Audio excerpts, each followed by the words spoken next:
Hi guys, welcome back to yet another fun DIY video. This week I'll continue working on Athena's new head and galley. For mysterious reasons that will become clear in just a few minutes, I'm starting out this week's video here at the workshop. I'm going to be making a couple of drawers for Athena's new head. I've already made a little drawing of what I want to build. It's nothing fancy, it is just a big box, two smaller boxes and two sets of stainless steel drawer slides. But let's get to some DIYing. I should have a bunch of old scrap and offcuts back here that hopefully I can use.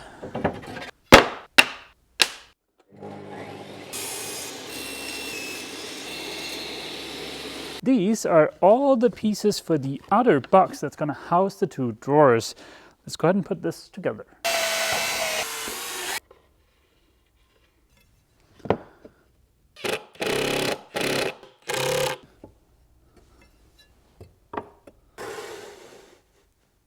That's the outside box done for now. Now I need to figure out how much room I've got for the actual drawers in there once the drawer slides are in place. It looks like I've got spot on 7 inches, but of course this is metric country, so that turns into 17.8 centimeters.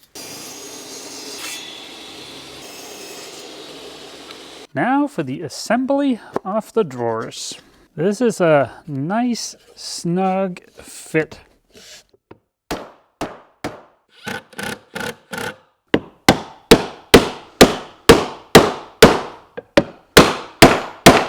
And here we have it, 2 drawers. Now I think this is going to be a nice snug fit. These drawer slides are from a US-based company. They are by far the most affordable stainless steel drawer slides I could find. Now, if you guys know of anywhere here in Europe where I can get affordable stainless steel drawer slides, I would love to hear about it. You could argue that drawer slides for tiny drawers like this is a little bit of overkill, but Ava's going to be using these multiple times every day, so I want the in and out action to be nice. There's going to be a front on these drawers so you can't see in there, and there's also going to be a little latch near the top. I don't have the latch yet, but it should show up in a few days. I'll set all of this aside so that the thickened epoxy can cure, and then tomorrow we can do a little test fit aboard Athena. For mysterious reasons that will become clear in just a few minutes, it is not the next day. It's in fact a lot later in the week. It is Saturday morning. Yep, I'll just throw this thing in the back of my car and do that annoying drive down to the marina.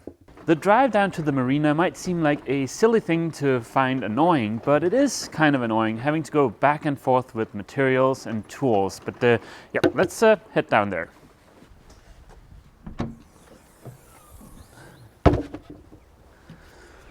Bum, bum, bum, bum. What? Athena?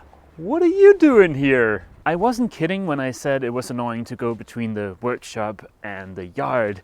And it turns out moving Athena here costs the same as keeping her in the yard. And it's just a lot more convenient to have her right here next to the workshop. Bringing Athena here to the workshop is guaranteed to be a huge productivity boost. And speaking of something that's going to be a productivity boost, make things go a lot smoother, here is what happened last night.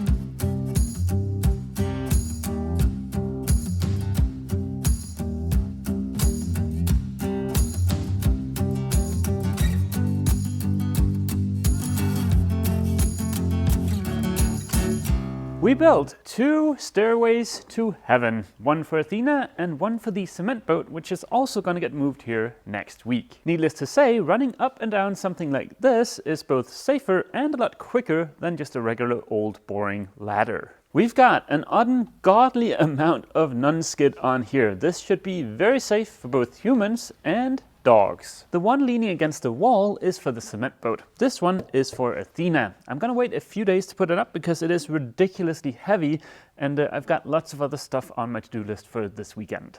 Speaking of heavy things, the move was very undramatic. The guy that did the actual moving was super awesome and seemed very good at his job. I really hope we get the same guy when it's time to finally put Athena back in the water. Moving Athena was supposed to happen in the beginning of the week, so Monday I secured everything inside the boat so that I knew nothing would tip over during the transport. Unfortunately, the plan for moving Athena just kinda kept on slipping. It was the beginning of the week, then it was maybe Wednesday, then it was maybe Thursday morning, then it was Friday morning, and then it turned out to be Friday very late in the day. That is kind of annoying because it leaves me very short on time for shooting a video this week, and I also have this giant mess from the move to deal with.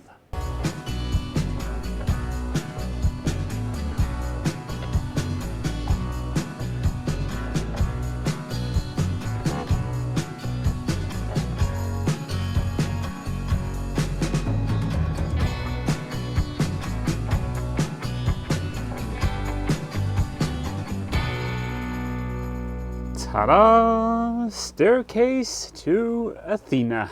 I wasn't planning on putting up the staircase now, but the cement boat people lent a hand, and I mean, this is just far superior to a ladder. Something to grab onto on the left-hand side might be nice. I think I'm gonna add that later, but other than that, this is perfect. As far as the rest of the mess here inside of Athena, especially the forward cabin, I'm just gonna deal with that on Monday. The drawers for the head was, well, it wasn't just a gimmick to be able to do that reveal of Athena. I do need these, I just don't really need them right now, but still, let's go ahead and see if these fit.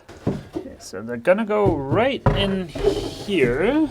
This seems like a pretty good fit. Like I said, there's gonna be some fronts on these, so you can't see all of this.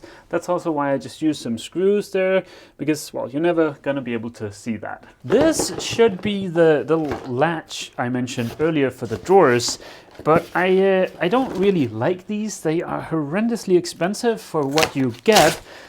I just don't know of a better alternative. I can save a good amount of money by bringing them home from the US. Here in Europe, one of these is 26 euros, and it is just a bit of plastic. So the plan is to put a drawer front here, put the latch in here, and you can lock the drawers in place by just pushing that in.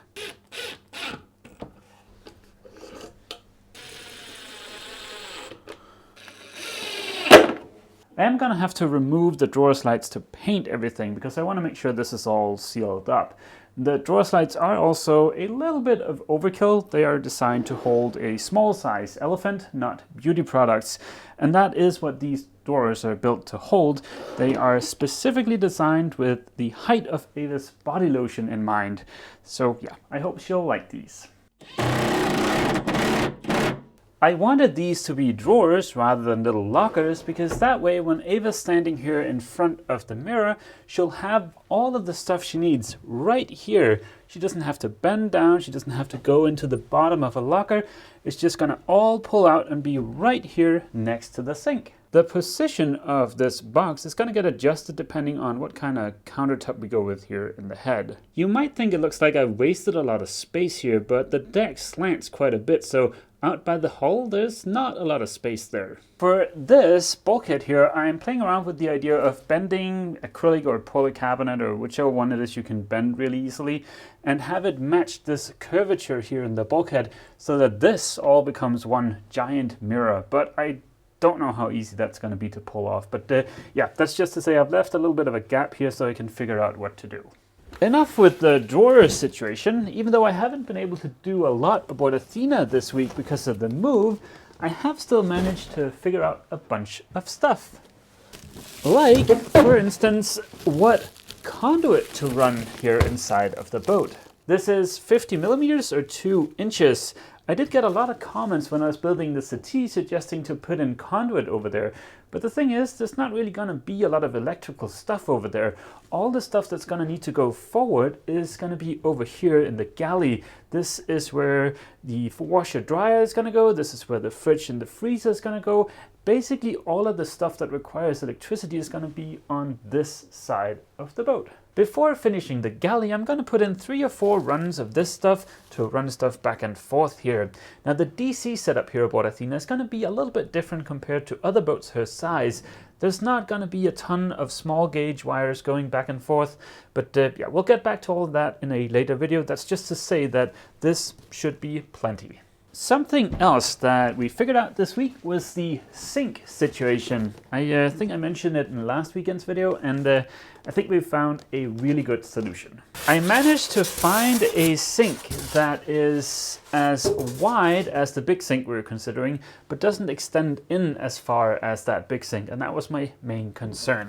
This sink is designed to be undermounted, meaning the countertop is going to go on top of this. So although this may look a little bit shallow right now, once the countertop is on there, this is a completely standard size for household sinks. This is pretty much the size of sink I grew up with, and it was perfectly fine, so I think this is a good choice. Now Ava had her mind set on one of these faucets with an extendy pulley-outy thingy that you can use for rinsing off stuff. Now because this sink doesn't extend in very far, even when we add the faucet in here, we're only going to lose about this much of the old storage. In response to last week's video and the heating question, I got a ton of good suggestions. I showed you guys this cheap lunchbox from China. There was some comments suggesting to silence the fans on these with a speed controller or swap them out for other fans. There was also a comment or two using this, which is a radiator you'd use for water cooling a PC. And I also got a ton of links for other products. Now that I have an idea of the size of these products, I can continue building the vanity here and simply just leave enough room for the biggest one. That way, once the boiler is finished, then I can just experiment with a few of them and figure out which one to go with. There were a few comments suggesting that I should go with forced air heaters here aboard Athena, for instance Webasto or Eberspecker, but I do not believe that is a good solution, not for a full-time liveaboard in a cold climate. At least a few years ago, if you looked in the back of the manuals for those forced air heaters, it said in big bold letters, not designed for continuous operation, and also the warranty is only 2,000 hours. That is nothing if you're using that as a full-time liveaboard. I mean, for vacations or weekends on the boat, they're probably perfectly fine. It would not be my first choice as a full-time liveaboard in a cold climate. There are a couple of people in the marina where I live that have forced air heaters, and they've all had issues with them requiring somewhat extensive and expensive servicing, and I don't want that. And also running the ducting for those, that flexible hose, and trying to insulate that is a right pain in the behind. So yeah, I think the system that I'm planning here aboard Athena is far superior, but of course that is, well, that's just my opinion. That was a whole lot of yammering on. The short version is, even though I haven't gotten a lot of work done here aboard Athena this week because of the move, I have still figured out a lot of stuff that was going to keep me back. So now let's get started with the galley.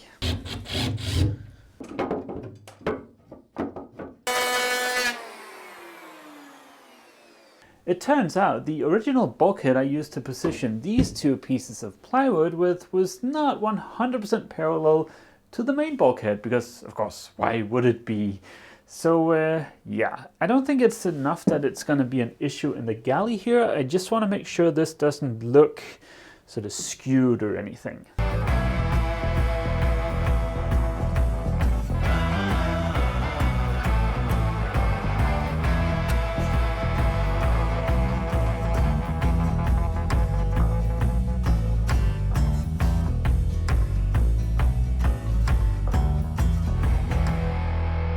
Good morning, guys.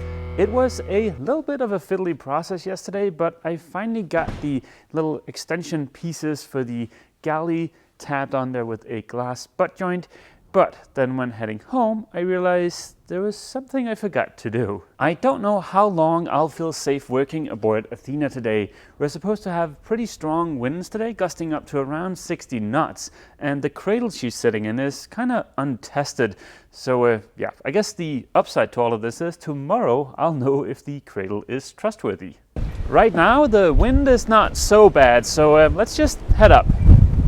It sure is a lot nicer here inside of the boat. Now, the thing I forgot to do yesterday was to cut the little relief I want at the bottom of the galley. It's going to be about 12 centimeters high and 6 centimeters deep. The purpose is to allow room for your feet. It's something you see in all house kitchens, but you rarely see aboard smaller sailboats. It may seem like an odd little detail to care about, but it's something that's going to make it a lot more comfortable to work in the galley. Yep, definitely not the easiest way of doing this, but that's what happens when you're an idiot. I want to put the sink over here because the kitchen island that's going to go here is going to be a nice big work surface. I don't want to take away from that because that's probably going to be the best work surface in the entire boat. Now, underneath the sink here, I want a little locker. This is all ready to get framed out, but the boat is starting to move a bit and I don't really feel like being in here anymore, so I think we're just going to save the rest of that for next week. Let's abandon ship.